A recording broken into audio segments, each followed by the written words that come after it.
welcome back to a new video.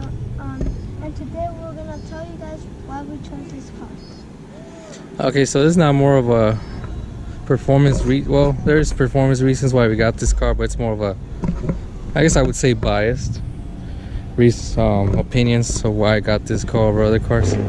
So I'll be honest with you, I didn't actually test drive anything else, so I'll go ahead and tell you guys why I decided to go with this car. First of all, it's not a Mustang. Nah, I'm just kidding with you guys. The Mustang's cool too. I'm glad they caught up in performance. That makes me excited to see how Chevy's gonna respond. But anyways, so I started getting into cars when I was around 10, 9.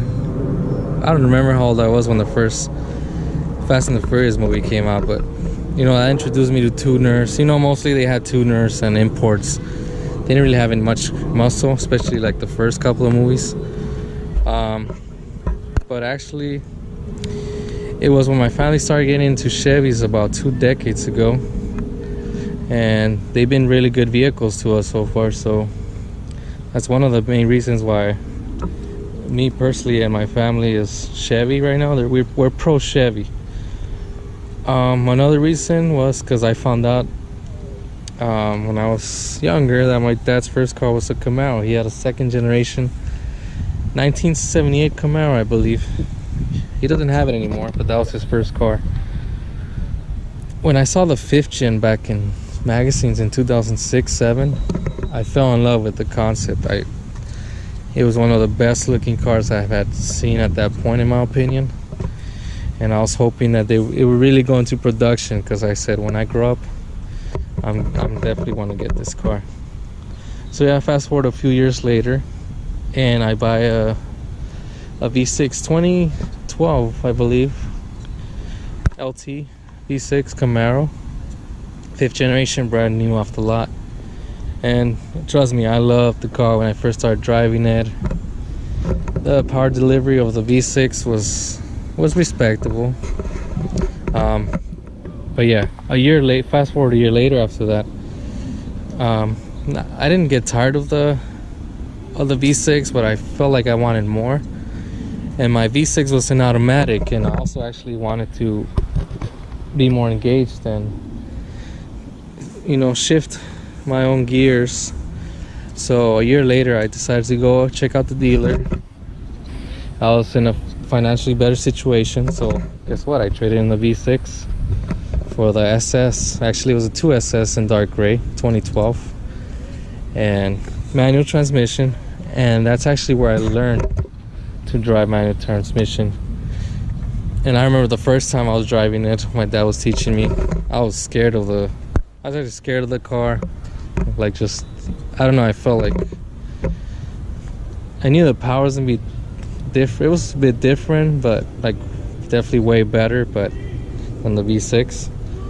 But I just didn't know how responsive it was gonna be, or, you know, a new transmission plus more power.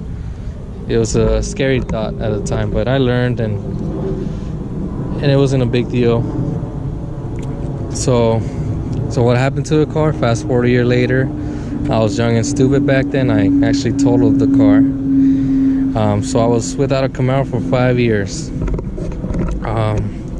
The 1 Elite package got introduced around 2014, I believe, 2013 for the 2014 model for the 5th generation. And just, I don't know what attracted me to it, but I loved the whole idea of the black hood, and the rims were awesome, and just the idea of a better suspension, better track handling. I said, if I get another 5th gen Camaro, it's gonna be with the 1 Elite package, and you guessed it, in dark gray. I didn't end up getting the 5th gen because by the time I was almost ready to buy one and I was financially in a better situation, I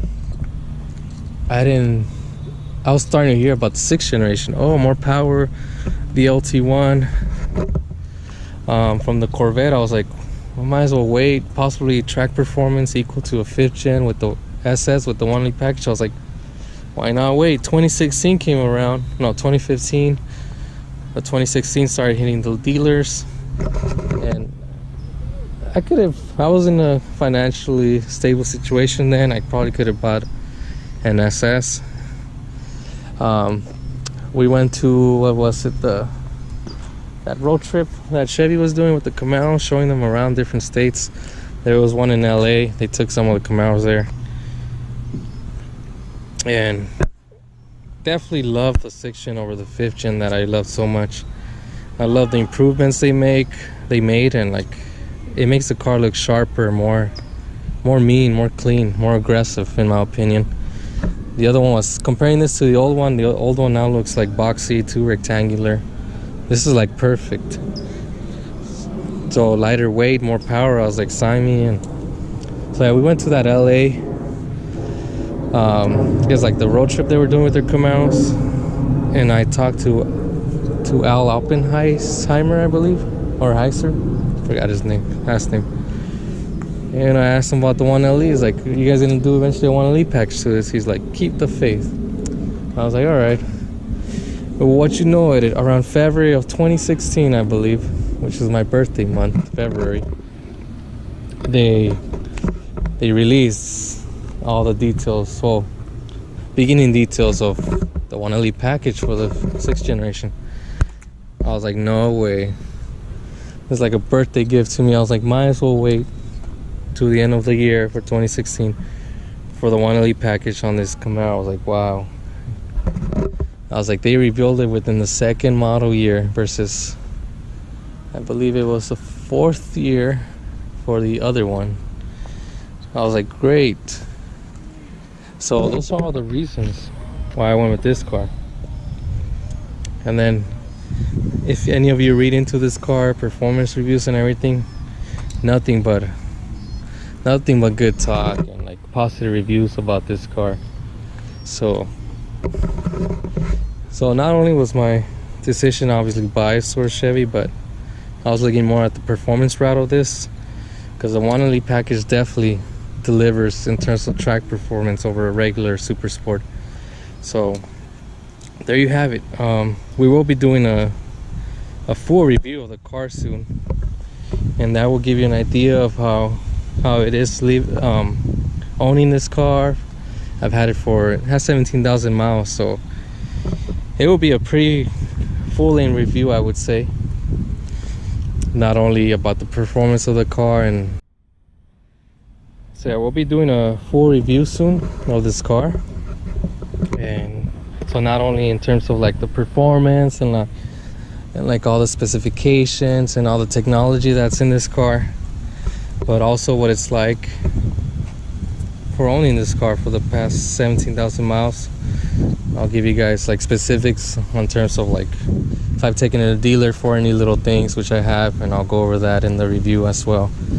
And yeah, so that's pretty much it. So we'll be seeing you guys soon in the review, and I hope you guys will like it. We're gonna try our best to make it a good one. See you guys later.